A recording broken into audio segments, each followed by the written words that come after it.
Hello guys, আমরা এখন যাচ্ছি খেজুরের রস খেতে। আমাদের কোনো প্ল্যানিং ছিল না, আমরা হঠাৎ করে বের হয়ে গেলাম। দেন আমরা চলে গেলাম সব ভাই ব্রাদার্স মিলে। এখন রাত বাজে 4টা, সবাই মিলে বের হয়ে পড়লাম। রসের লোকেশনটা হচ্ছে মার্কা নন্দীবাড়ি, একটা বাজার আছে নন্দীবাড়ি বাজার বলা হয়, ওইখান থেকে কালেক্ট করা যায়। আর রসের স্বাদ হচ্ছে টাটকা টাটকা রসের স্বাদ অন্যরকম। আপনারা পাশে থাকেন, দেখেন কিভাবে আমরা রসটা কালেক্ট করে নিয়ে আসি বাজার থেকে। তো ফাইনালি আমাদের রস এসে পড়েছে, একদম টাটকা টাটকা অথেন্টিক রস, যা অতুলনীয় স্বাদ, যা আপনারা না খেলে বুঝতেই পারবেন না।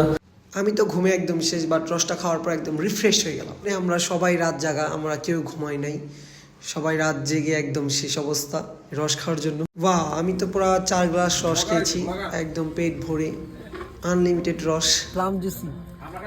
রস খেতে অনেক ইচ্ছুক তারা সকালে আর্লি যে রসটা কালেক্ট করে খাবেন, তাহলে রসের মজাটা পাবেন, না হলে রসের মজা একদম বাজে।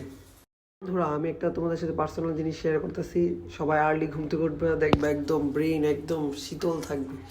সকালে ওইটা ঘুরতে যাবা, সবাই বের হবা, একদম মাইন্ডটা ফ্রেশ থাকবে। আমরা এখন এসে পড়েছি একটা গ্রাম এলাকায়, সো এখানে অনেক পুরা কুয়াশা দিয়ে ভরা।